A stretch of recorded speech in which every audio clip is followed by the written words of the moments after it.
Bonjour à tous, merci de nous retrouver comme tous les mardis pour les webinaires de French Morning.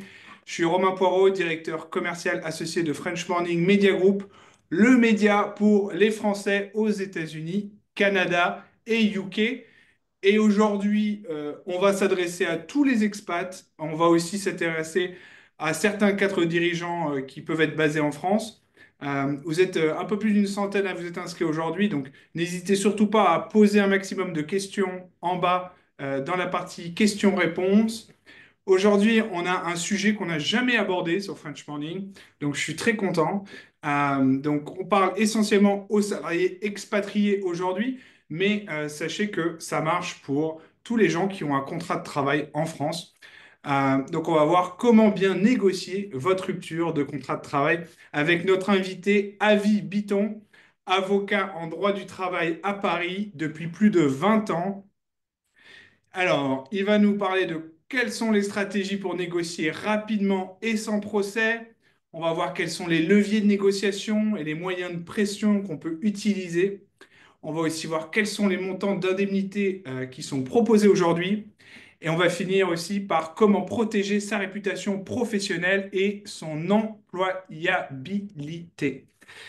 Alors, vous le savez, tous ces webinaires sont enregistrés, donc vous pouvez y accéder en replay. Donc, il n'y a aucun souci là-dessus. Si vous voulez poser des questions, on est aussi en direct sur LinkedIn, donc n'hésitez pas, on voit vos questions, donc on répondra à toutes vos questions en direct. Allez, c'est parti, monsieur Maître Biton, je vous laisse la parole et moi je reviendrai pour vous poser des questions de l'audience à la fin du webinaire. Merci Romain. Bonjour à tous. Je suis maître Avi Bitton. Je suis avocat au barreau de Paris. J'exerce depuis 20 ans et depuis 21 ans maintenant, en réalité, je conseille des cadres et des cadres dirigeants dans leurs négociations de départ. Le but, c'est d'obtenir une négociation rapidement, sans procès, avec des indemnités élevées et en préservant sa réputation professionnelle pour l'avenir. Euh, le programme, Romain l'a annoncé, euh, je vais passer directement au contenu. Alors, je vous demande un instant. Voilà. Alors, je vais brièvement vous présenter le cabinet Avis Bitton pour que vous sachiez qui vous donne des conseils. Nous sommes un cabinet de 12 avocats et juristes. On est basé à Paris, mais on a des correspondants en Angleterre et aux États-Unis. Aux États-Unis, on travaille avec le cabinet Sanford Heisler Sharp McKnight, qui est basé à New York, en Californie, et à Washington, D.C. C'est un cabinet qui est spécialisé dans la représentation, le conseil des managers et des executives. Notre cabinet est recommandé par des classements internationaux comme Best Lawyers et Legal 500 et on ne défend que les cadres et cadres dirigeants. C'est-à-dire que nous ne conseillons pas les entreprises.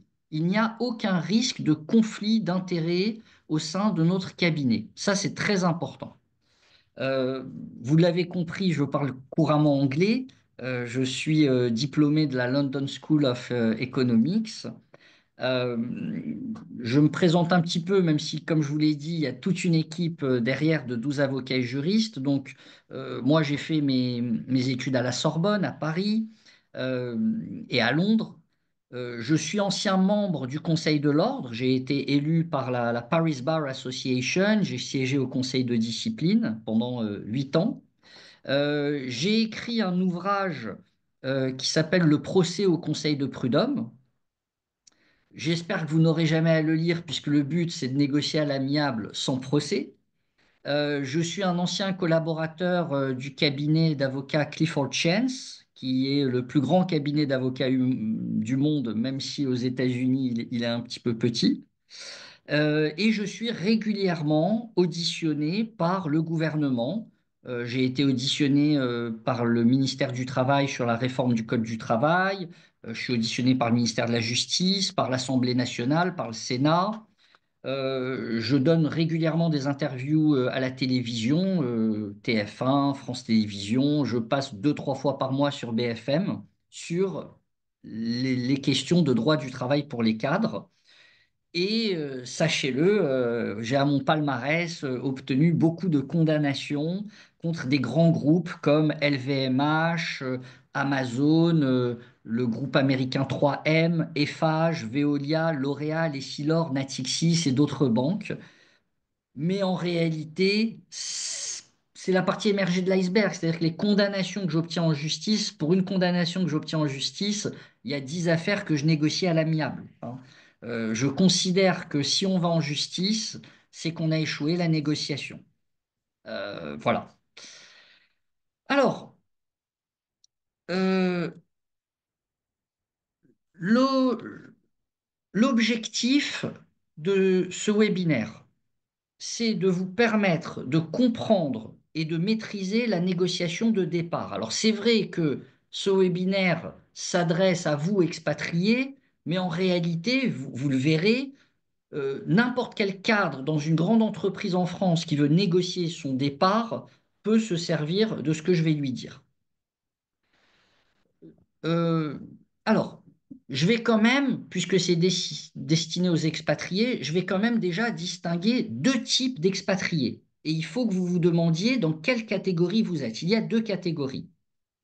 Vous avez l'expatrié qui a toujours un contrat de travail avec la France, plus un contrat local aux États-Unis, au Canada ou en Angleterre, mais il a toujours son contrat de travail avec la France. Ce contrat simplement est suspendu. Bon.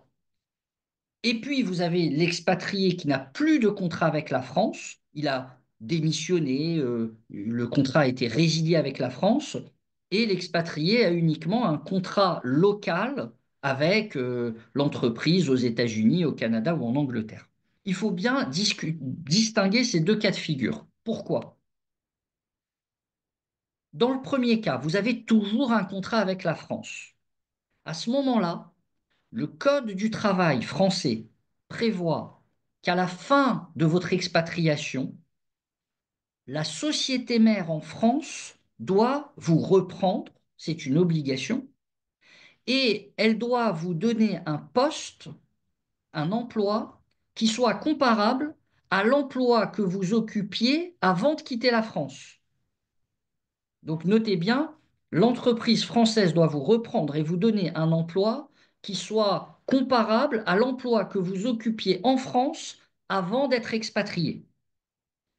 Ça, c'est le premier cas de figure. Maintenant, il y a le deuxième cas de figure où vous n'avez plus de contrat avec la France. Vous avez juste un contrat local aux États-Unis, en Angleterre ou au Canada.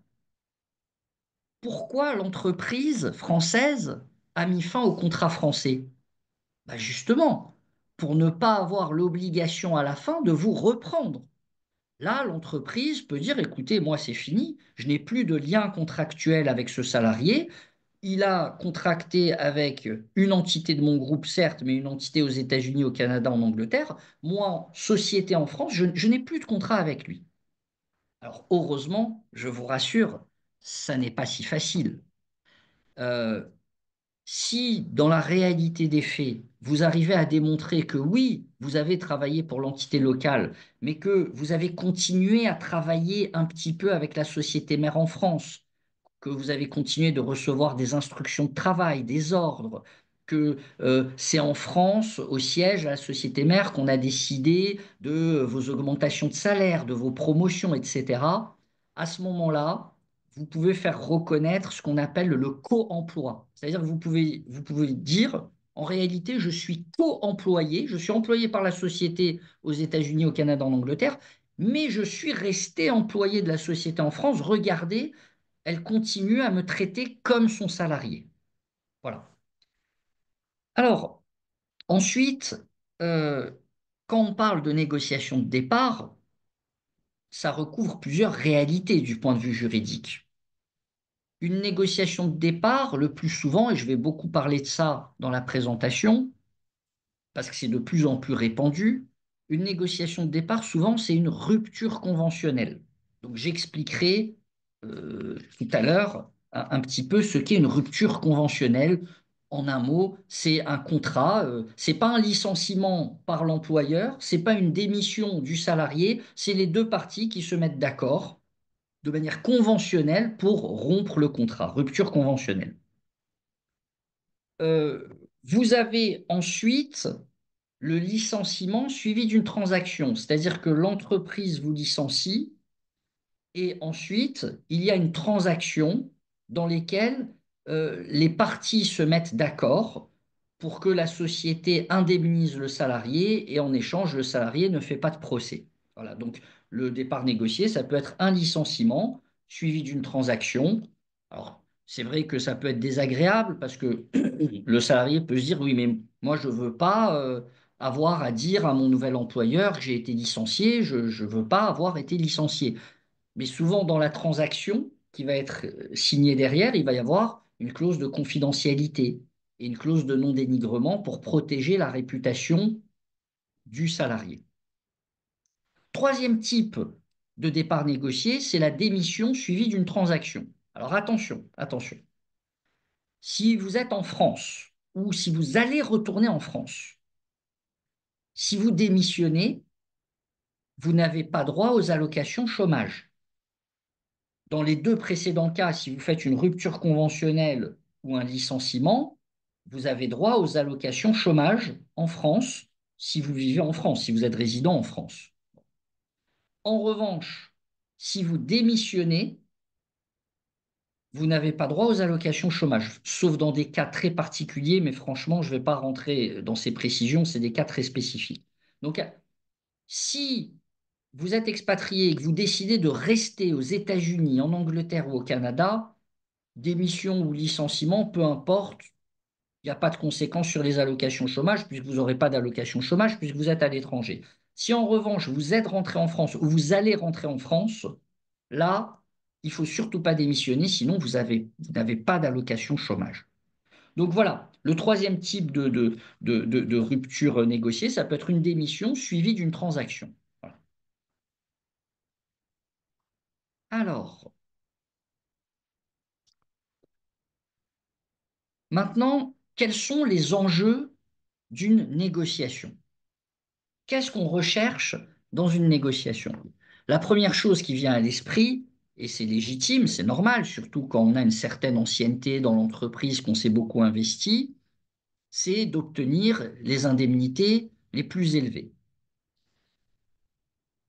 Ensuite, c'est aussi, et ça on n'y pense pas assez, c'est d'optimiser la structuration fiscale et sociale des indemnités.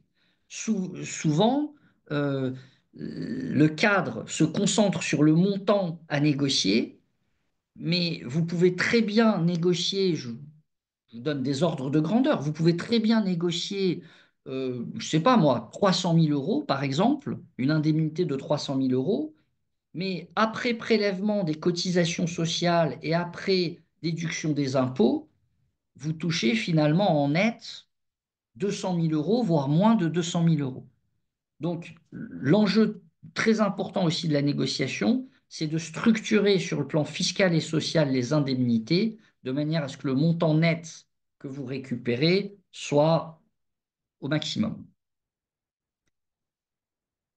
Le troisième enjeu, c'est de percevoir des allocations de chômage en France.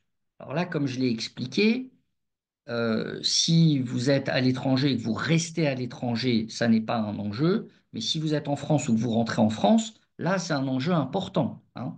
Les allocations chômage, selon votre âge, ça peut avoir une durée d'environ 2 à 3 ans environ. Alors c'est vrai que les allocations chômage sont plafonnées en France, hein. Il y a un montant maximum. Vous ne pouvez pas toucher plus d'environ 6 000 euros environ. Mais 6 000 euros pendant 2 ou 3 ans, je vous laisse faire le calcul, c'est une somme qui est importante. Après, il se peut que ça ne soit pas un enjeu pour vous parce que vous avez déjà retrouvé un emploi. Si vous avez déjà retrouvé un emploi, vous négociez votre départ juste pour rejoindre le nouvel emploi. Là, à ce moment-là, les allocations chômage ne sont pas vraiment un enjeu.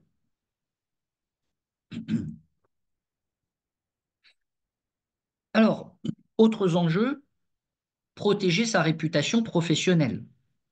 Euh, et là, je vais vous dire, il y a un paradoxe. Il y a un paradoxe. Parfois, j'ai des cadres qui me disent, Maître, je sens que le licenciement arrive, je sens que là, c'est la fin de l'expatriation et la société ne sait pas quoi faire de moi, elle ne sait pas où me reclasser, elle n'a pas de poste à me proposer ou alors elle me propose des postes qui sont vraiment pas acceptables. Mais je ne veux pas rentrer en conflit avec la société parce que je veux préserver ma réputation professionnelle. Je ne veux pas qu'ils disent du mal de moi à l'avenir à des employeurs potentiels. Écoutez bien, parce que là, il y a un paradoxe important. Si vous ne négociez pas votre départ, vous êtes licencié, par exemple, vous partez comme ça, même vous démissionnez, hein, même vous démissionnez pour rejoindre un autre poste. L'entreprise, votre ancienne entreprise qui est contactée par un employeur potentiel, est libre de dire tout ce qu'elle pense de vous, le bien comme le mal.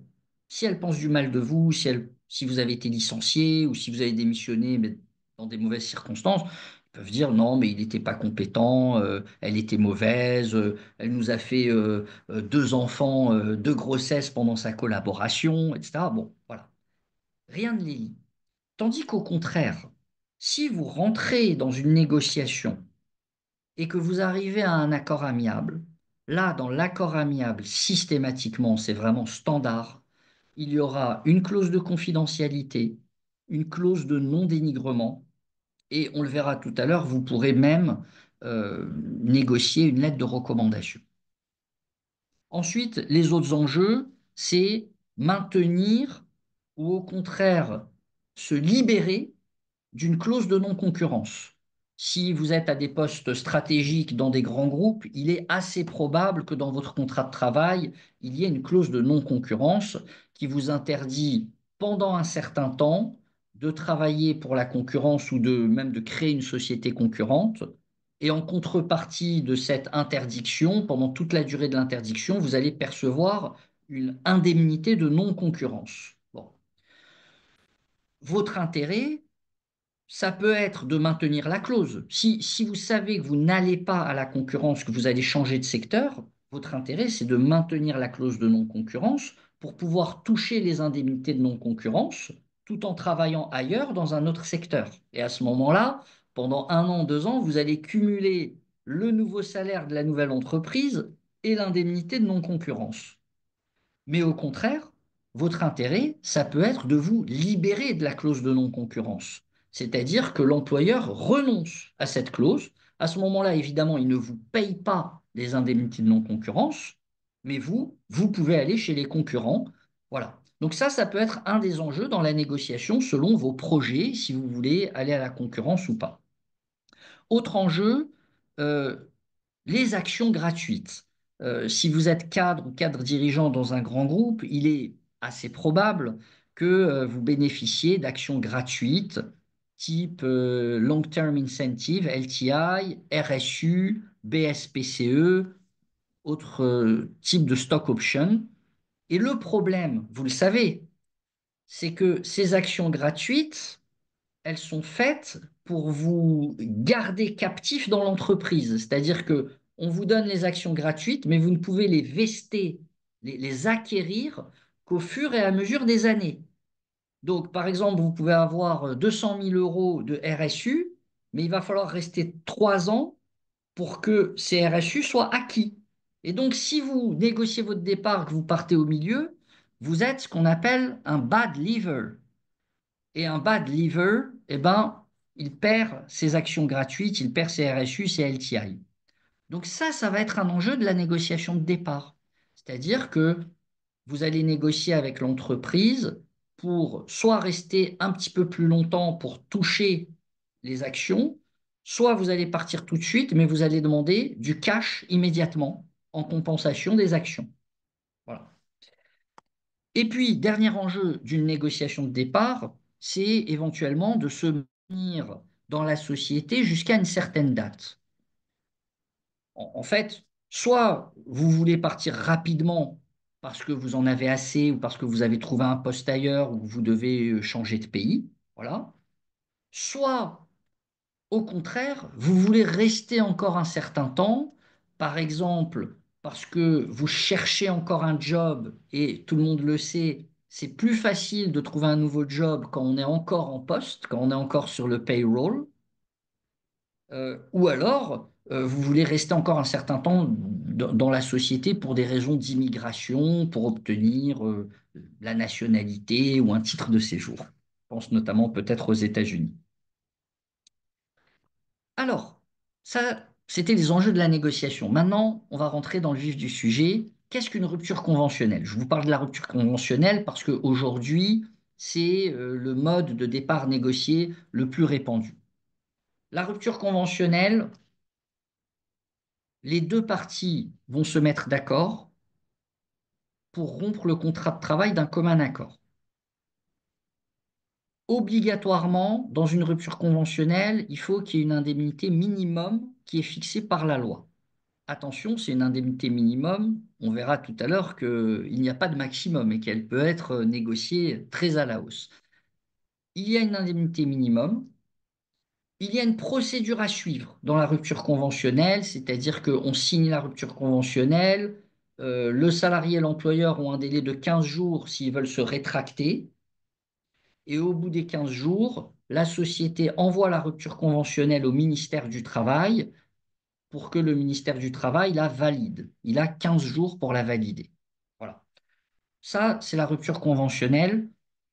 Euh, Quelle est la différence avec le licenciement ou la démission? Bah, vous la devinez, le licenciement, bah, c'est une décision unilatérale de l'employeur. C'est-à-dire que l'employeur, sans votre accord, rompt le contrat de travail. Donc ça veut dire que vous pouvez attaquer l'employeur. Vous pouvez le poursuivre au prud'homme devant les tribunaux pour demander des dommages et intérêts. Et c'est pour ça que les employeurs, dans certains cas, préfèrent conclure une rupture conventionnelle. Parce que, évidemment, quand vous signez une rupture conventionnelle, vous renoncez à poursuivre votre employeur. Et puis, à côté de la rupture conventionnelle et du licenciement, il y a la démission. Alors, la démission, c'est, d'une manière générale, sauf cas particulier, c'est la pire des options. Quand vous démissionnez, bah, vous ne pouvez pas attaquer votre employeur. C'est vous qui avez démissionné. C'est vous qui avez rompu le contrat. Vous ne pouvez pas reprocher la rupture à votre employeur. L'employeur n'a pas à vous verser des indemnités. Quand il y a un licenciement, il y a les indemnités légales. Là, il n'y a aucune indemnité parce que c'est vous qui démissionnez. Et puis, troisième chose, effectivement, c'est que vous n'avez pas droit aux allocations chômage si vous démissionnez. Donc, c'est vraiment la pire des options. C'est la chose à ne pas faire. Malheureusement, quand un client vient me voir et qui me dit, Maître, j'ai démissionné, je lui dis, écoutez, on s'arrête là, je ne vous reçois pas en consultation, ça ne sert à rien, c'est terminé, il n'y a plus rien à faire. Alors, c'est vrai qu'il y a des cas particuliers là. J'ai fait condamner récemment la société 3M. Je l'ai fait condamner pour harcèlement moral. Mon client avait démissionné, il avait démissionné en disant je démissionne parce que j'ai été harcelé moralement. Bon, on a eu de la chance. Alors, ils n'ont pas négocié. La société 3M n'a pas négocié parce qu'elle s'est dit, bah, il démissionne, il a démissionné, il y a rien à négocier. Bon, on est quand même allé au tribunal et on a gagné. On les a fait condamner à 135 000 euros. Bon, c'est pas énorme, mais c'est déjà ça. Euh, mais voilà, d'une manière générale, il ne faut pas démissionner. Il faut pas démissionner. Franchement, quand on a 5, 10, 15 ans ou plus d'ancienneté, il y a de telles sommes à négocier que démissionner, c'est vraiment, comme dirait ma grand-mère, c'est un péché. Voilà. Alors, question très importante. Qui demande la rupture conventionnelle? Alors, j'ai mis la rupture conventionnelle, en fait, c'est qui demande le départ négocié, la négociation de départ. Qui demande la rupture conventionnelle? Ça, c'est la question la plus importante. C'est ça qui va déterminer le rapport de force et qui va déterminer votre position dans la négociation. L'idée générale, vous l'avez compris, c'est que si vous êtes en demande, vous êtes en position de faiblesse. Si c'est votre employeur qui est en demande, c'est lui qui est en position de faiblesse dans la négociation et vous allez pouvoir augmenter vos demandes et vos indemnités. Je m'explique. Il y a deux cas de figure, donc. Soit c'est l'entreprise qui demande la rupture conventionnelle, soit c'est le salarié. Si c'est l'entreprise, alors, soit l'entreprise est claire, transparente, les RH, en général ça passe par les RH, les RH vous disent, écoute, ton expatriation a pris fin, on est censé te reprendre en France, mais on n'a pas de poste pour toi, on a cherché. Est-ce que tu voudrais pas discuter d'une rupture conventionnelle?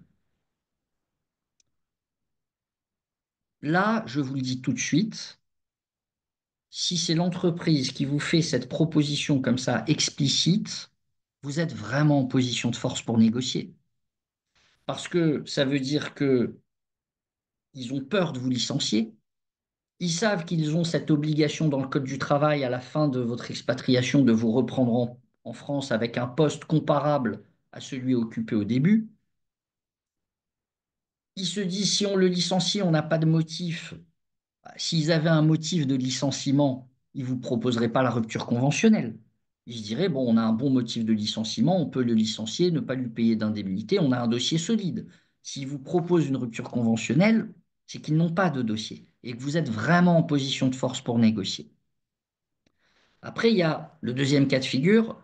L'entreprise ne vous dit pas clairement, ne vous propose pas une rupture conventionnelle, mais elle fait tout pour que vous partiez.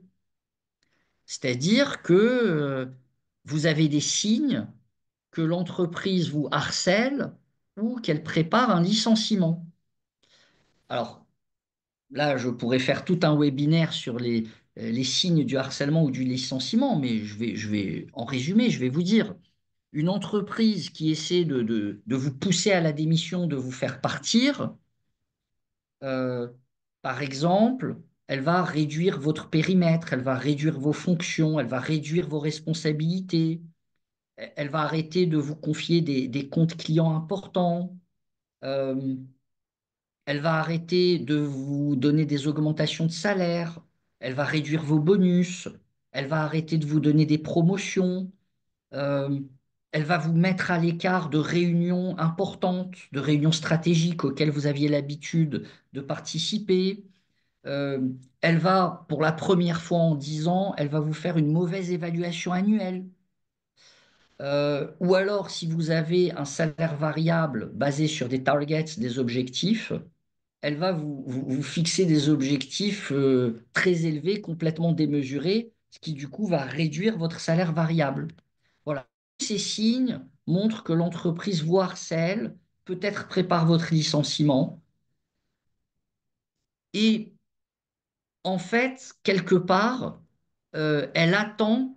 Pourquoi j'ai dit ça peut être une demande implicite quelque part de rupture conventionnelle, c'est-à-dire que l'entreprise attend que soit vous démissionniez, parce que vous craquez, vous allez dans une autre entreprise, soit que vous veniez vers elle pour lui demander une rupture conventionnelle.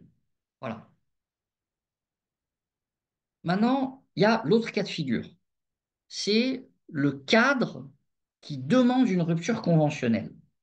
Alors là, il faut faire très attention, parce que comme je vous l'ai dit, à partir du moment où vous êtes en demande, vous dites, je demande une rupture conventionnelle, vous vous mettez en position de faiblesse. Alors, il y a deux cas quand même à distinguer.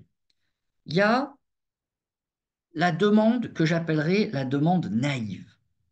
La demande naïve, c'est euh, malheureusement un cadre sur deux qui m'appelle et qui me dit, Maître, je vous appelle parce que ça fait deux, trois fois que je demande à mon entreprise une rupture conventionnelle et l'entreprise refuse. Mais écoutez, naturellement, mettez-vous à la place de l'entreprise. Euh, un cadre va voir son entreprise et il lui dit, écoutez, j'aimerais bien partir, mais j'aimerais bien que vous me fassiez une rupture conventionnelle et que vous me versiez 100 000, 200 000, 300 000 euros. N'importe quelle entreprise va répondre naturellement, ben, Madame, Monsieur, si vous voulez partir, partez, la porte est grande ouverte, démissionnez. mais on ne va pas vous payer pour partir.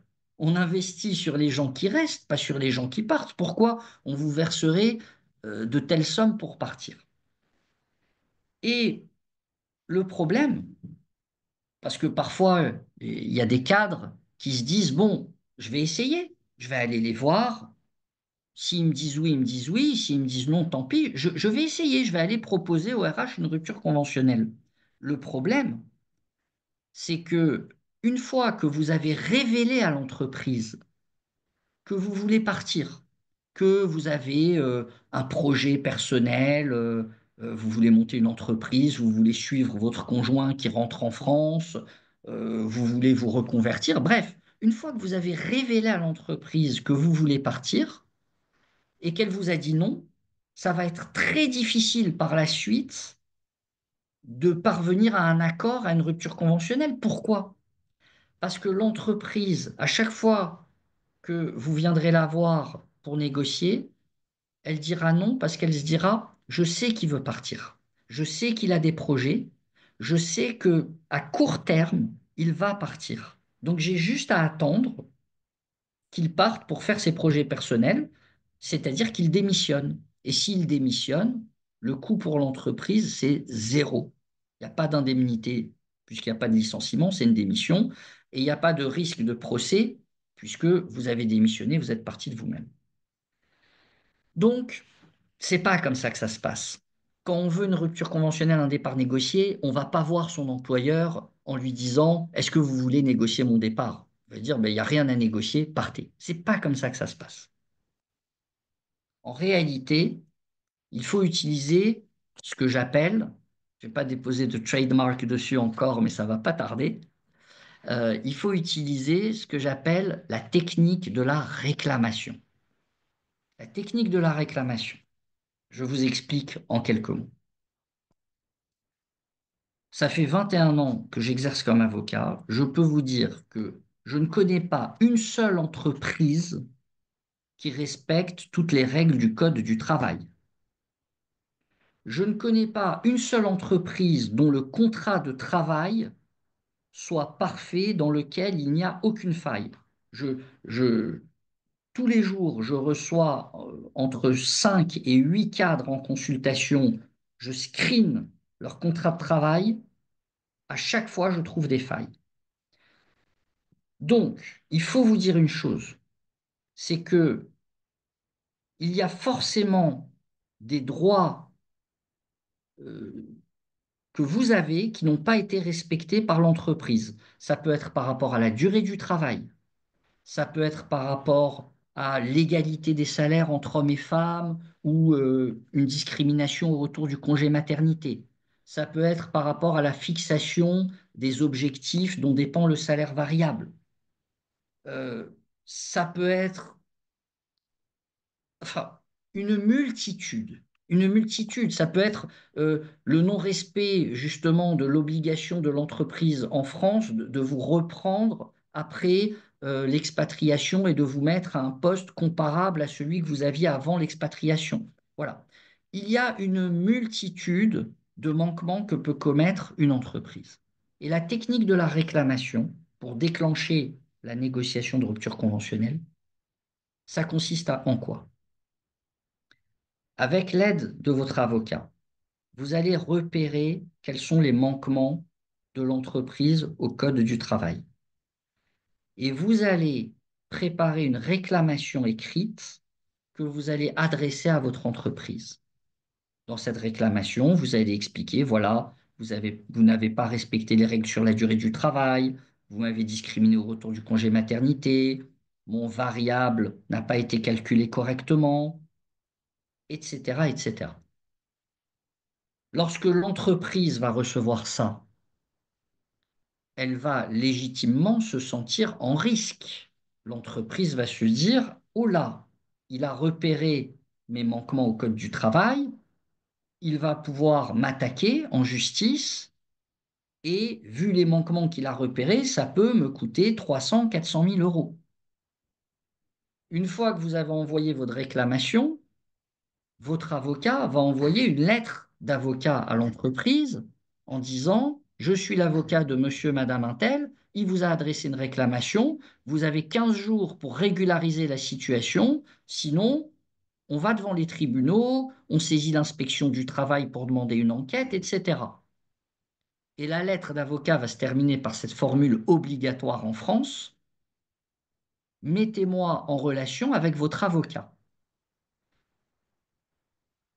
À partir de ce moment-là, je vous le dis parce que je le vois tous les jours dans les négociations de départ que je fais, lorsqu'il y a eu cette réclamation par le salarié adressée à l'entreprise et qu'ensuite son avocat a envoyé une lettre d'avocat à l'entreprise, derrière, l'avocat de l'entreprise va contacter l'avocat du salarié et c'est là que les négociations vont commencer.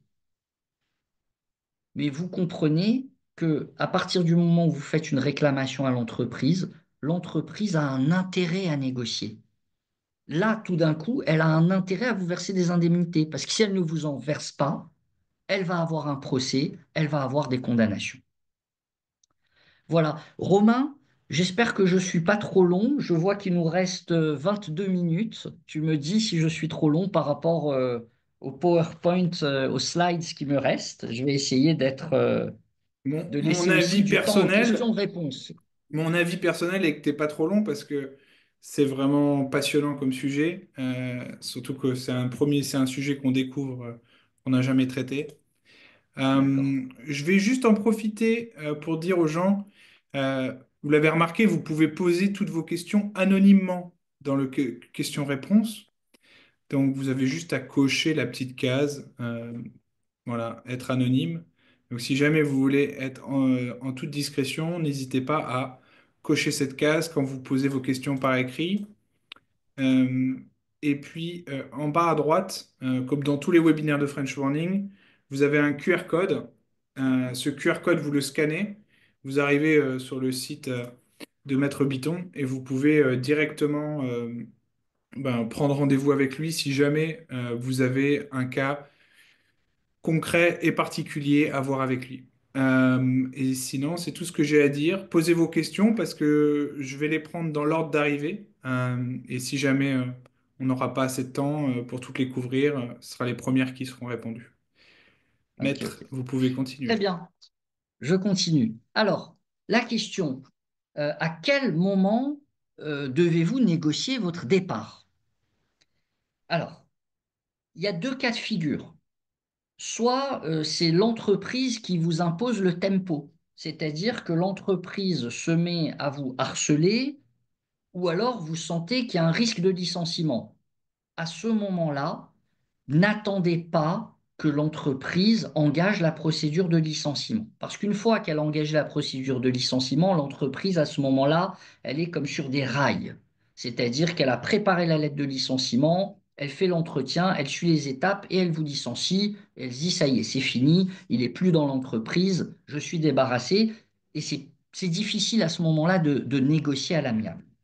C'est-à-dire, donc comprenez bien, quand vous sentez que l'entreprise commence à vous harceler, qu'il y a un risque de licenciement, à ce moment-là, c'est là où il faut déclencher la stratégie avec la technique de la réclamation pour engager les négociations. Alors, quels sont les signaux qui peuvent montrer que vous êtes en risque de licenciement? Bah, typiquement, la fin d'expatriation. Euh, Très régulièrement, depuis 20 ans maintenant, je suis contacté par des Français expatriés aux États-Unis, au Canada ou en Angleterre, qui me contactent et qui me disent, Maître, mon expatriation prend fin là dans 3 mois, 6 mois, et la société mère en France me fait comprendre qu'ils n'ont pas de poste pour moi, qu'ils n'arrivent pas à me trouver un poste. Et effectivement, souvent, si à ce moment-là, le cadre expatrié ne négocie pas son départ à ce moment-là, dans les mois qui précèdent la fin d'expatriation, eh bien, malheureusement, souvent, il y a un licenciement. Il y a un licenciement parce que l'entreprise ne sait pas quoi faire de lui, ne sait pas où le mettre. Les autres signaux que vous êtes en risque de licenciement, c'est si vous voyez des réductions d'effectifs, hein. Très clairement, si l'entreprise a annoncé des réorganisations, que vous voyez que dans des équipes, ben, vos collègues sont de moins en moins nombreux, que certains sont licenciés sur des motifs complètement ahurissants, ou alors même que un redundancy plan, un plan social est mis en place, un plan de licenciement, bah, évidemment, c'est qu'à ce moment-là, il y a un risque de licenciement. Voilà. Alors, ensuite, le deuxième cas de figure, je disais, c'est pas l'entreprise euh, qui vous met en danger. C'est vous qui avez, pour des raisons personnelles, un projet. Vous avez un projet personnel, vous avez reçu une offre d'une autre entreprise ou vous devez suivre votre conjoint dans un autre pays et donc vous souhaitez négocier votre départ. Ça peut être le deuxième cas de figure. Dans tous les cas, dans les deux cas, que ça vienne de l'entreprise ou que ça vienne de vous, s'il vous plaît, gardez une chose à l'esprit. Plus vous vous y prenez à l'avance, plus vous déclenchez les négociations tôt à l'avance, et plus vous avez de chances de bien négocier votre départ. On ne sait jamais à l'avance combien de temps dure une négociation de départ. J'ai des négociations de départ qui se font en un mois. Récemment, j'ai négocié un départ pour un cadre en un mois. C'était terminé, c'était plié, c'était signé. J'ai des négociations de départ à l'autre extrême qui durent 7 ou 8 mois. Alors en général, c'est des négociations de départ sur des montants à 500 000, 800 000 euros. Enfin, c'est sur des gros montants. Comme les montants sont élevés, la négociation est dure, elle est tendue, elle est difficile. Donc là, ça peut durer 7-8 mois. Et puis, vous avez la négociation moyenne, je dirais, qui dure environ 3-4 mois. Le problème, c'est que vous ne savez jamais à l'avance combien de temps va durer une négociation. Donc, la sagesse, c'est le plus tôt possible, quand vous savez que vous allez partir ou vous savez que vous êtes en danger dans l'entreprise, vous vous dépêchez de commencer la négociation. Comme ça vous laisse du temps. Et ce temps, c'est stratégique. Ça vous permet de négocier, de ne pas être pressé. Les mauvaises négociations, c'est quand on est pressé. Quand on n'a pas le temps, qu'on est pressé, on négocie mal parce qu'on est obligé de négocier vite et d'accepter n'importe quoi. Alors, quelles sont les étapes préalables à la négociation? Qu'est-ce que vous devez faire avant de déclencher les négociations? D'abord, vous devez vous renseigner discrètement sur la politique de négociation de l'entreprise. Vous devez essayer de parler à des collègues, à des anciens qui sont là depuis plus longtemps, ou alors à des collègues qui sont partis, avec qui vous avez gardé de bonnes relations et qui peuvent se confier à vous sur les conditions de leur départ. Il faut que vous essayiez de comprendre, est-ce que vous êtes face à une société qui ne négocie pas? Est-ce que vous êtes face à une société qui négocie systématiquement parce qu'elle a horreur des procédures judiciaires, elle est litigation shy?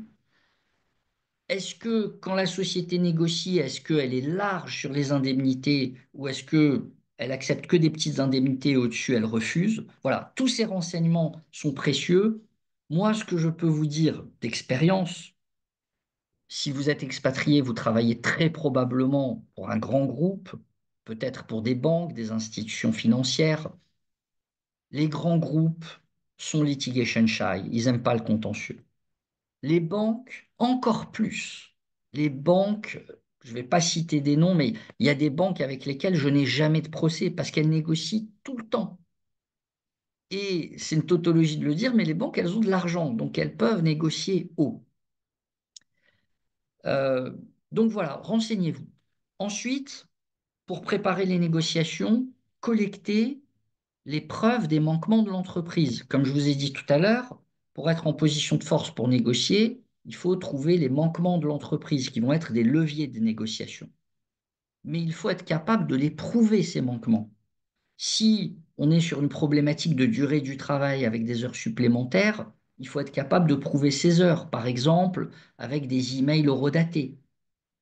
Euh, Si vous êtes harcelé par un chef qui vous fait des reproches systématiques, vous devez essayer de retrouver ces reproches dans des emails ou dans des évaluations annuelles anormalement négatives. Euh, Si vous avez été discriminé au retour du congé maternité, il faut essayer de le montrer en montrant des emails avant la maternité où là vous aviez des beaux projets, vous étiez invité à des réunions stratégiques et puis après c'est fini, il n'y a plus rien. Et puis aussi prouver la chute des bonus, le tassement des augmentations de salaire. Voilà, donc ça c'est important. Troisièmement, pour préparer votre négociation, vérifiez toujours, relisez toujours, c'est intéressant, je vous assure, votre contrat de travail et ses avenants. Vous l'avez peut-être oublié, mais peut-être que dans votre contrat de travail, il est prévu que le préavis de rupture n'est pas de 3 mois, comme c'est le cas normalement pour un cadre, mais peut-être que dans votre contrat de travail, ce qui est prévu, c'est 6 mois. C'est important pour vous de le savoir. Ça veut dire que dans le package que vous allez négocier, il y aura 6 mois de salaire déjà au titre du préavis. Mais ça peut aussi vouloir dire que l'entreprise peut exiger de vous que vous restiez travailler 6 mois. Donc si vous avez d'autres projets et que vous devez partir, c'est important de s'en souvenir. Donc relisez toujours votre contrat de travail. Et puis, c'est aussi dans ce contrat de travail qu'avec l'aide de votre avocat, vous allez pouvoir trouver les fameux manquements de l'entreprise, les fameuses failles qui vont vous permettre d'avoir des leviers de négociation. Vous pourrez, par exemple, voir aussi dans ce contrat de travail que vous avez une clause de non-concurrence. C'est important pour vous de savoir, est-ce que vous allez devoir négocier avec l'employeur pour qu'il l'abandonne? Est-ce que vous allez devoir vous conformer à cette clause et ne pas chercher le nouveau job chez des concurrents? Il faut regarder ce contrat de travail. Et dernier conseil, bien évidemment, je le dis et je l'assume complètement, désignez un avocat dès le début de la négociation. Je vous le dis, les entreprises ne font pas les mêmes propositions financières à un salarié qui est tout seul et à un salarié qui a un avocat. Le salarié qui est tout seul ne connaît pas ses droits, il est vulnérable, il n'a pas l'habitude de négocier. Le salarié qui est avec un avocat, l'avocat peut faire un procès, peut médiatiser une éventuelle discrimination à la maternité, par exemple. L'avocat fait peur. Et la peur permet d'amener l'entreprise à la table des négociations. Donc, désignez un avocat dès le début de la négociation.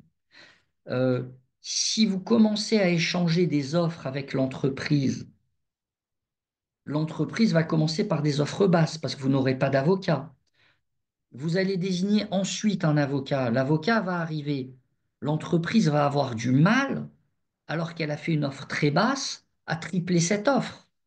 L'entreprise ne va pas vouloir se déjuger, perdre la face. Donc, ne commencez pas les négociations tout seul. Prenez un avocat dès le début pour que dès le début, on soit sur des offres hautes et qu'on négocie avec des montants qui soient intéressants. Alors, ensuite, quels sont justement ces fameux leviers de négociation? Comment vous allez faire pression sur l'entreprise pour l'amener à la table des négociations? Alors, je vous l'ai dit, l'entreprise peut avoir commis des manquements au code du travail, par exemple la durée du travail. Alors, je vais prendre cet exemple. La plupart des cadres, des managers, des executives, la plupart des cadres pensent que les règles sur la durée du travail ne s'appliquent pas à eux. C'est une légende urbaine, le cadre n'a pas d'horaire de travail. Eh bien, c'est faux. C'est faux. Un cadre, alors après, je vais distinguer avec les cadres dirigeants, c'est important. Un cadre non dirigeant, un cadre autonome, cadre supérieur, normalement, comme tout salarié, il est censé travailler 35 heures par semaine, c'est-à-dire 7 heures par jour. Ce qui se passe, c'est que souvent l'entreprise met dans le contrat de travail ce qu'on appelle une clause de forfait jour. C'est-à-dire qu'elle dit, vous allez travailler un certain nombre de jours dans l'année et vous n'avez pas d'horaire fixe. Bon. Sauf que dans 90% des cas, le forfait jour n'est pas valable. Le forfait jour n'est pas valable, ce qui signifie que le cadre, en réalité, est aux 35 heures et qui peut le demander toutes les heures supplémentaires travaillées au-delà de 7 heures par jour. Posez-vous la question un instant de vous demander si vous travaillez 7 heures par jour. Je suis prêt à parier que tous ceux qui nous écoutent ici travaillent 9 heures, 10 heures, peut-être 11 heures ou 12 heures par jour. Eh bien, toutes ces heures au-delà de 7 heures par jour, c'est des heures supplémentaires, majorées. Il y a un extra pay sur ces heures. Et on peut remonter et réclamer ces heures supplémentaires sur les 3 dernières années. Quand on fait le calcul avec mes clients, en général, c'est simple. Il y a 1 an de salaire avec le jeu des majorations. En général, il y a 1 an de salaire à récupérer rien qu'au titre des heures supplémentaires. Pareil, le salaire variable sur objectif. Alors ça, je peux vous dire que dans beaucoup de grandes entreprises, c'est un sacré levier de négociation. Je vous explique. Normalement, les objectifs doivent vous être notifiés en début d'année. En général, c'est des objectifs annuels. Alors, soit c'est de janvier à décembre, soit c'est un exercice fiscal décalé, mais en tout cas, les objectifs doivent vous être notifiés au début de la période. Ce qui est logique, vous devez savoir dès le début, est-ce que je dois développer tel marché, développer telle gamme de produits, etc., pour toucher mon salaire variable. Eh bien, dans plus d'une entreprise sur deux, ces objectifs, au lieu d'être notifiés en début d'année en janvier, ils sont notifiés en retard. Ils sont notifiés en février, en mars, en avril. Que disent les tribunaux là-dessus? Si les objectifs n'ont pas été fixés au début de l'année, si c'est en retard, que ce soit en février, mars, pourquoi pas septembre, à ce moment-là, le cadre a automatiquement droit au maximum de son variable. C'est-à-dire que même s'il est underperforming, même s'il a atteint que 20% de ses objectifs, il a droit au maximum de son variable parce que l'entreprise lui a notifié ses objectifs en retard. Là, je vous ai donné 2 exemples, mais voilà, vous avez compris que on peut trouver pas mal de manquements au code du travail, notamment en fin d'expatriation, quand l'entreprise n'est pas capable de proposer aux salariés expatriés un poste en France comparable au poste qu'il avait avant. Alors je dis un poste en France, non, en fait, la société mère est obligée de lui proposer un poste, euh, même s'il ne revient pas en France. C'est-à-dire que si son travail aux États-Unis, au Canada ou en Angleterre prend fin, la société mère doit lui proposer un nouveau poste, pas forcément en France, elle peut lui proposer en Angleterre, au Canada, aux États-Unis, mais voilà, il faut qu'elle lui propose ce poste-là. Et souvent, l'entreprise n'y arrive pas et elle est en faute. Ensuite, le deuxième cas, qui est très important, c'est un autre levier de négociation. L'entreprise qui a commis une fraude ou un manquement à la compliance. Alors ça, c'est très large. C'est très large. Vous le savez, que ce soit en France, aux États-Unis ou en Angleterre, les whistleblowers, on dit en français les lanceurs d'alerte, mais le salarié qui signale à l'entreprise une fraude ou un manquement à la compliance. Alors une fraude, ça peut être, je prends des cas un petit peu caricaturaux, mais je vous assure que j'en ai vu dans des grandes entreprises. Une fraude, ça peut être par exemple, mon entreprise continue à travailler avec la Russie ou avec l'Iran malgré les sanctions internationales. Elle a trouvé des moyens détournés de continuer à écouler des produits ou des services. Ou alors, lorsqu'elle transporte des marchandises, ça passe par un port en Iran et l'entreprise paye du coup des droits à ce port en Iran. Bah, ça, c'est une violation des sanctions internationales. Bon, la fraude, ça peut être une fraude, euh, par exemple, à la réglementation bancaire et financière. Ça peut être une misrepresentation, une tromperie aux actionnaires. Par exemple, on a présenté les comptes, on a fait croire qu'on était sur un certain nombre de projets pour que le cours de la bourse se porte bien, que les actions se portent bien, que les actionnaires continuent à acheter des actions, etc. Mais en réalité, on a menti, ça ne correspond pas à la vérité économique de l'entreprise. Vous voyez? Les manquements à la compliance, ça peut être aussi une discrimination envers soi-même ou envers un collègue.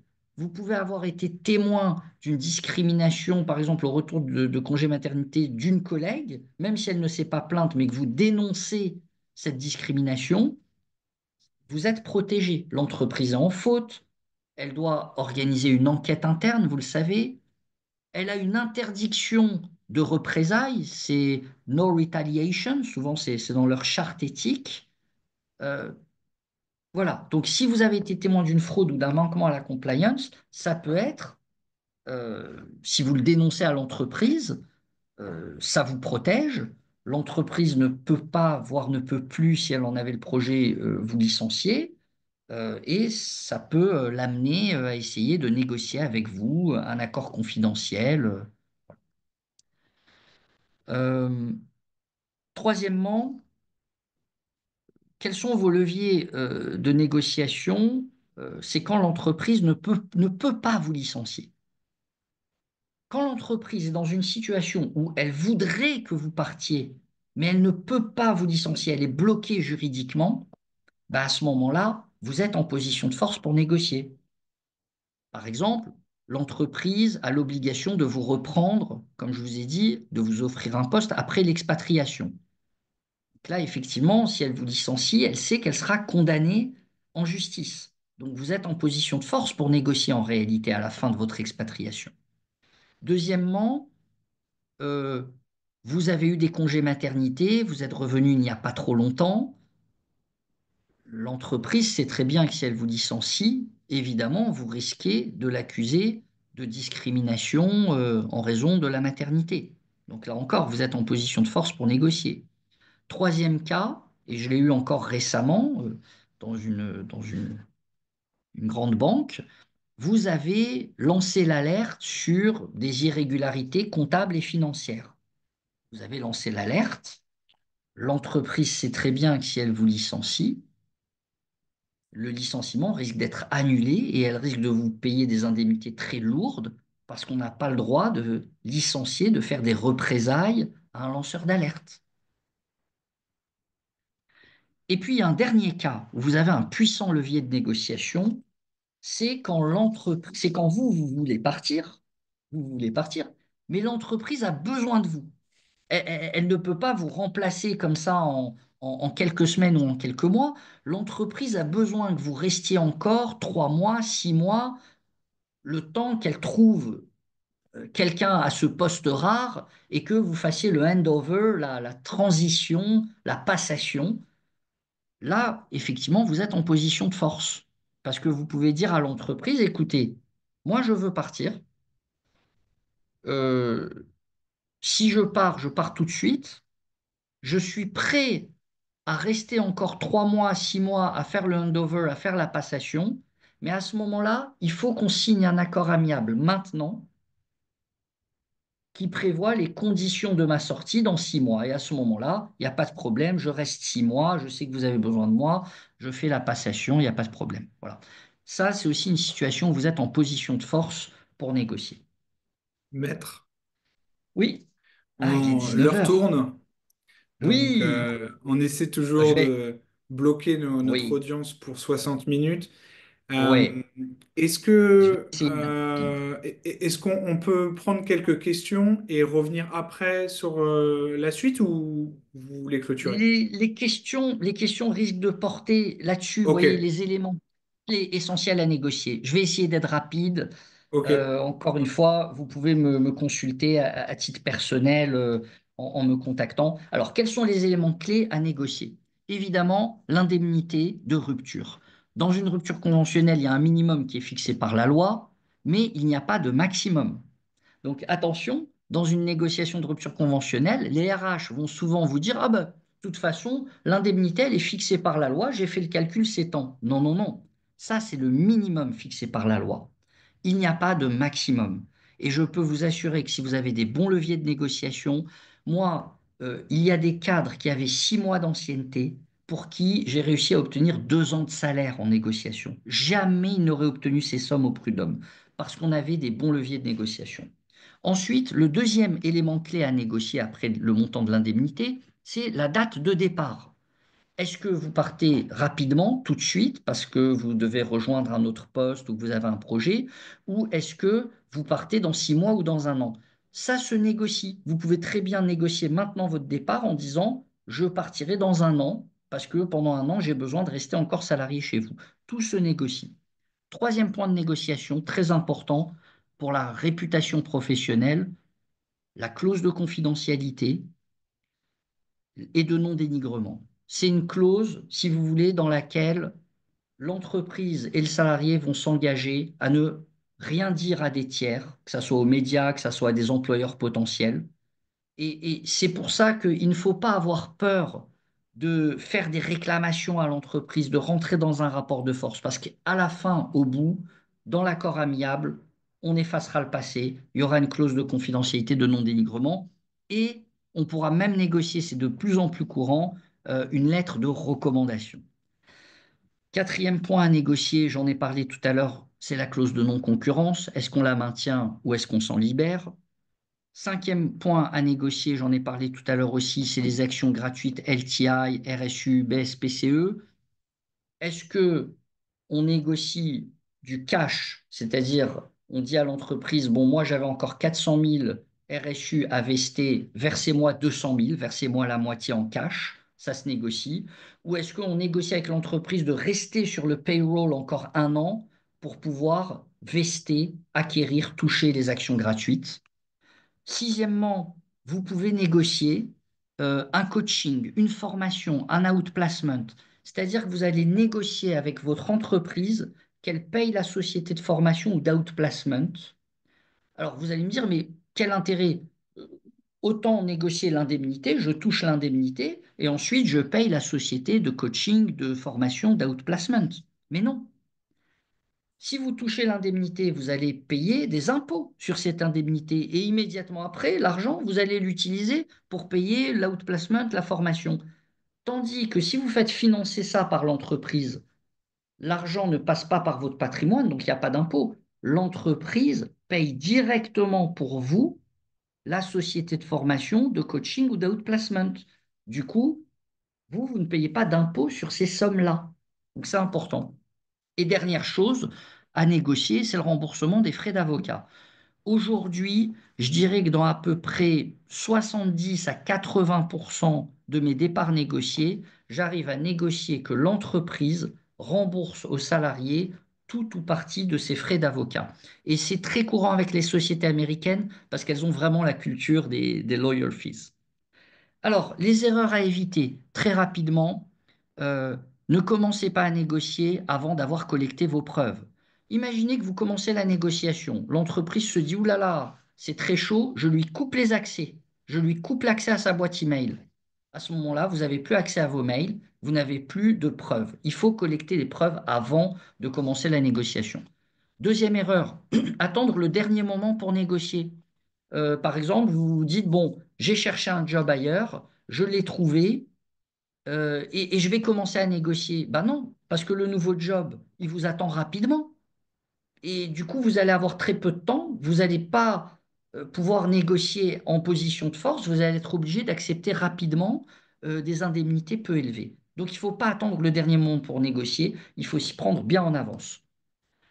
Troisièmement, ne sous-estimez pas votre position de force. Les cadres pensent souvent, ils se disent, mais j'ai face à moi une énorme entreprise, un grand groupe, une banque, ils vont m'écraser. Non, croyez-moi, ils ont beaucoup plus à perdre que vous, ils ont leur réputation à ne pas ternir. Euh, Ils négocient beaucoup. Je vous le dis, en pratique, ils négocient énormément. C'est eux qui sont litigation shy. Autre erreur, évidemment, négocier seul sans avocat. L'entreprise a ses avocats. Elle va structurer sur le plan fiscal et social pour, elle, payer le moins d'impôts possible. Si vous, vous n'avez pas d'avocat, vous allez payer le maximum d'impôts, vous allez négocier à la baisse, vous n'allez pas sécuriser la clause de confidentialité, de non-dénigrement. Il vous faut un avocat et dès le début. Autre erreur, ne faites pas confiance aux RH. Les RH vont vous accueillir avec un grand sourire, ils vont vous dire qu'ils veulent votre bien, qu'ils vont négocier pour vous. Les RH vont vous dire on va négocier pour vous le meilleur accord. Mais non, les RH sont payés par l'entreprise, leur carrière dépend de l'entreprise, ils défendent les intérêts de l'entreprise, pas les vôtres. Euh, Autre erreur, c'est de révéler vos projets personnels et votre volonté de partir. Si vous dites à l'entreprise, ah ben là, euh, je dois absolument monter mon entreprise à telle date. votre entreprise actuelle ne va pas négocier. Elle va se dire, bon, on va attendre à telle date, il démissionnera sans aucune indemnité parce qu'il a un projet personnel. Donc, soyez discret, ne révélez pas vos projets pour l'avenir. Voilà. Autre erreur, évidemment, c'est de signer dans l'urgence. Alors ça, les entreprises sont très fortes pour vous convoquer dans un bureau et vous dire, soit vous signez une rupture conventionnelle, soit on vous licencie. Ne cédez pas à ce chantage. Si vous signez la rupture conventionnelle, c'est fini. Vous ne pouvez plus rien attaquer. Vous avez accepté la rupture. Si vous les laissez vous licencier, là, vous avez un levier. Vous pouvez attaquer et vous pouvez même, après un licenciement, les amener à la table des négociations. Donc, ne signez pas dans l'urgence et ne cédez pas à la menace de licenciement. S'ils vous menacent de licenciement, c'est que vous êtes en position de force. C'est les faibles qui menacent. Euh, je, voilà, j'ai à peu près tout dit. Peut-être que je peux répondre à quelques questions s'il nous reste du temps. Si... Alors, on a bien dépassé, mais c'est pas grave. On va répondre. J'ai fermé le chat parce qu'on commençait à avoir beaucoup de questions. J'ai gardé donc les premières questions. Vous pouvez peut-être mettre le dernier slide, comme ça les gens ont aussi votre contact. Oui, voilà. Voilà. Donc, bon, comme tous les webinaires de French Morning, on a un QR code. Euh, Si vous allez sur les réseaux sociaux, vous verrez que Maître Biton est sûrement un des avocats les plus suivis en France sur les réseaux sociaux euh, et très actif et a beaucoup de followers. Donc, première question d'un auditeur anonyme. Si je décide de rester à l'étranger, pourrais-je activer mes droits aux allocations chômage lorsque je rentrerai en France? Non, c'est-à-dire qu'en fait, euh, non. Enfin, non, pardonnez-moi. Ça dépend combien de temps après vous rentrez en France. Si vous restez à l'étranger quelques mois, 3, 4 mois et que vous rentrez en France, vous avez votre attestation France Travail, vous avez été licencié ou vous avez conclu une rupture conventionnelle, vous pouvez effectivement toucher vos allocations chômage. Par contre, si vous restez 1 an, 2 ans à l'étranger, le risque, c'est que quand vous reveniez, eh bien, la période de versement des allocations chômage est expiré. Parfait. Je vais couper le partage d'écran, comme ça on pourra nous voir Oui, en grand. Si jamais il y a des gens qui n'ont pas réussi à avoir le contact de Maître Biton, j'ai mis dans le chat le lien pour prendre rendez-vous. Vous avez juste à cliquer dessus. Je le mets aussi en commentaire sur LinkedIn pour ceux qui nous regardent sur LinkedIn. Comme ça, vous pouvez prendre rendez-vous directement. Vous verrez, il y a écrit au bout d'un moment nous contacter. Vous cliquez dessus et puis on vous pose quelques questions. Il faut suivre le process. Ça permet à Maître Biton d'avoir un maximum d'informations avant de prendre le rendez-vous avec vous. Euh, Donc ça, on y a répondu. Maître, si vous voulez aussi lire en même temps les questions, parce qu'il y a des questions qui sont un petit alors, peu plus longues que d'autres. moi, dans les questions fréquemment posées, euh, j'ai peut-on refuser une rupture conventionnelle? Donc là, c'est le cas où l'entreprise vient vous proposer une rupture conventionnelle. Typiquement, en fin d'expatriation, elle ne sait pas quoi faire de vous, elle vous propose une rupture conventionnelle. Alors, évidemment, juridiquement, c'est votre droit. Vous avez le droit de dire, je refuse la rupture conventionnelle. Mais si vous la refusez, à votre avis, quelle est l'étape d'après? Si l'entreprise n'arrive pas à se débarrasser de vous par une rupture conventionnelle, elle va monter un dossier de licenciement. Donc, si votre entreprise vous propose une rupture conventionnelle, la sage décision, c'est d'entrer en négociation avec elle. J'ai juste une question d'un auditeur anonyme pour vous. Mon employeur m'a employé en France, contrat français pour 1 an. Puis, il me transfère en visa de travail aux États-Unis, donc le visa E2, qui est un visa assez connu.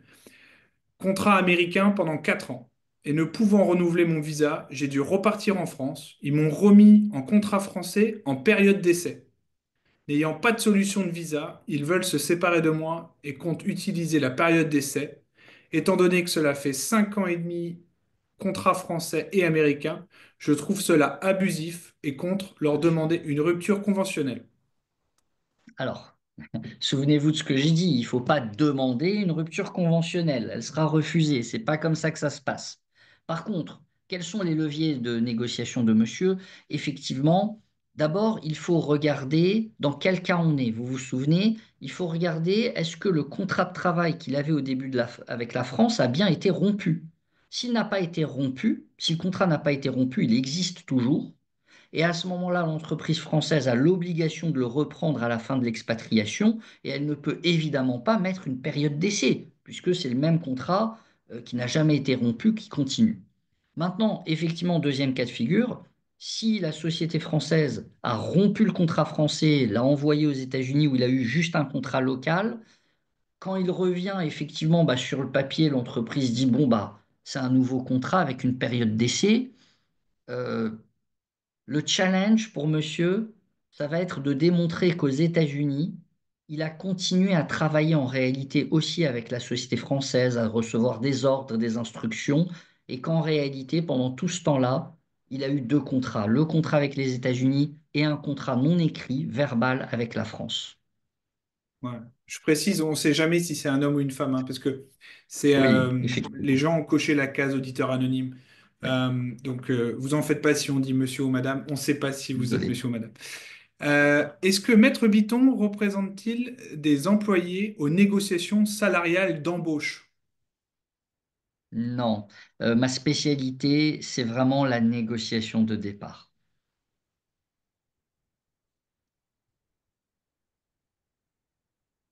Moi, j'avais préparé quelques questions fréquemment posées, sinon, hein, comme vous voulez. Je pense on a de quoi faire. Euh, Ok, allez-y, hein. si on veut partir pour rester en expatriation UK, donc au UK, y a-t-il des différences de process? La société envisage un contrat local où je perds beaucoup et m'a refusé une promotion. Alors, cette question est très importante. Là, on est au début du processus d'expatriation et la personne se demande, est-ce que je dois avoir uniquement un contrat local ou est-ce que je dois garder mon contrat avec la France? Ma recommandation, évidemment, et quand vous négociez avec votre entreprise, votre expatriation, ça doit vraiment être une condition ferme. Vous devez demander à garder votre contrat avec la France. C'est très important.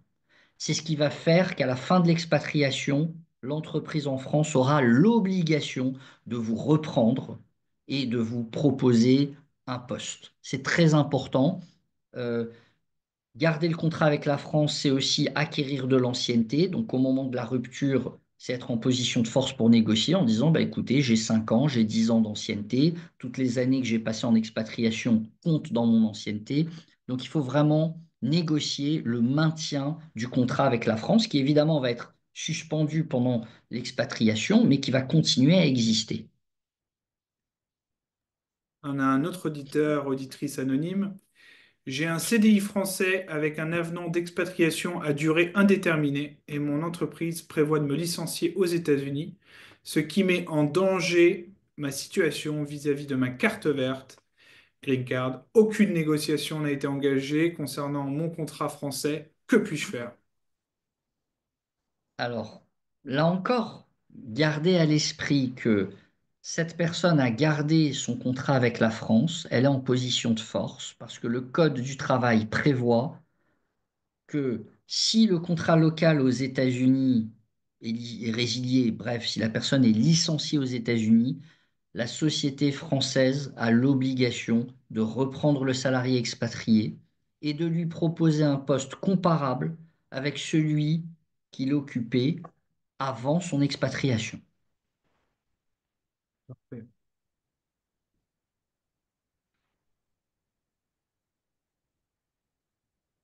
Je sais qu'il y a beaucoup de répétitions, mais je pense que ça fera plaisir à chacun d'avoir une réponse. Il nous reste trois questions. Un auditeur, auditrice anonyme, expatrié avec un contrat en France aussi. Comment forcer la fin de l'expatriation qui est sans date et partir à la retraite tout en négociant des indemnités? Alors, c'est une bonne question. Normalement, une expatriation, c'est pour un terme défini. L'entreprise doit dire, voilà, vous êtes expatrié pour 3 ans, pour 2 ans, éventuellement avec une clause de renouvellement d'un commun accord, mais une entreprise euh, ne peut pas forcer indéfiniment le salarié à s'expatrier. S'il n'y a pas de terme défini, le salarié expatrié est en droit de revenir vers la société mère en France et de lui dire, écoutez, il n'y a pas de terme défini, moi je ne vais pas rester indéfiniment à l'étranger, je veux revenir en France et je vous demande de me reprendre en France et de me trouver un poste en France. Merci. Alors, un auditeur anonyme, est-ce que mon entreprise française doit continuer de me payer au moins mon salaire français pendant qu'on négocie? Alors, je ne comprends pas bien dans la manière dont est formulée la question. L'entreprise a l'obligation de fournir un travail au salarié et de lui payer un salaire. Je n'ai pas très bien compris les termes de la question. Oui, en Pardonnez-moi. fait, ce serait je pense, que c'est durant la négociation. Est-ce qu'il y a une obligation de payer un salaire à la personne? Bien sûr. Ah, pendant la négociation de départ, par exemple. Bien Voilà, sûr. Tant que le salarié est en poste, qu'il n'est pas en arrêt maladie, qu'il travaille, l'entreprise doit lui payer son salaire, bien évidemment. Oui. parfait. Dernière question, et puis après, on va vous libérer. Il est déjà tard à Paris. Et puis, pour tous les gens qui ont des besoins concrets, j'ai mis le lien dans le chat et il y avait le QR code aussi visible juste avant. Est-ce que tout cela est applicable à une entreprise, donc maison mère aux US, entreprise fille en Suisse, mais contrat de travail français mis en suspens pour mon expatriation aux US? Alors oui, à partir du moment où il y a un contrat de travail français, qui évidemment est suspendu pendant l'expatriation, effectivement, toutes les règles que j'ai indiquées s'appliquent, puisque le contrat de travail est français. Toutes les règles sur la rupture conventionnelle, toutes les jurisprudences que j'ai exposées, oui, elles s'appliquent. On avait une dernière question qui est plus un peu sur les Mhm. tendances. Mhm. Euh, Est-ce que quand le marché du travail est tendu comme en 2008-2009, est-ce que les indemnités sont moins intéressantes que quand tout va bien? Alors, c'est une bonne question. C'est vrai que selon le contexte économique, les négociations de départ vont se faire à la hausse au niveau des indemnités ou plus à la baisse. Plus l'entreprise, et je le vois un petit peu en ce moment, les entreprises, elles ont tendance, on le voit même dans des grandes entreprises comme les GAFAM, ou les entreprises en ce moment ont tendance à réduire les effectifs. Donc, elles veulent arrêter de payer des salaires à un salarié indéfiniment qui peut rester encore 10 ans. Donc effectivement, quand vous rentrez en négociation et que vous dites, bah, écoutez, versez-moi 2 ans de salaire et vous n'aurez pas à me garder encore 10 ans et à payer 10 ans de salaire, comme l'entreprise effectivement est dans un processus de réduction d'effectifs, elle accepte de verser des indemnités hautes, effectivement. C'est le cas en ce moment, c'est la tendance. Parfait. Eh ben, merci d'avoir pris les 20 minutes de rab avec nous. J'espère que cette session vous a apporté de l'information. Euh, Si vous souhaitez prendre contact avec Maître Biton, normalement vous avez l'info. Si jamais vous voulez revoir tous les webinaires de French Morning ou de Maudit Français au Canada, vous allez sur la page d'accueil de French Morning, vous descendez tout en bas du site internet et vous voyez qu'il y a une section webinaire. Et là, vous retrouvez tous les webinaires de French Morning en bas de notre page d'accueil. Voilà, merci encore à tous de nous avoir suivis jusqu'à la fin. La semaine Merci prochaine, on Robin. va parler retraite, calcul de la retraite. Donc, venez nombreux. Merci encore, maître, et j'espère à bientôt. Merci. Merci à vous, à bientôt. Au Bonne revoir. soirée, bonne journée pour les Merci. Californiens. Au revoir.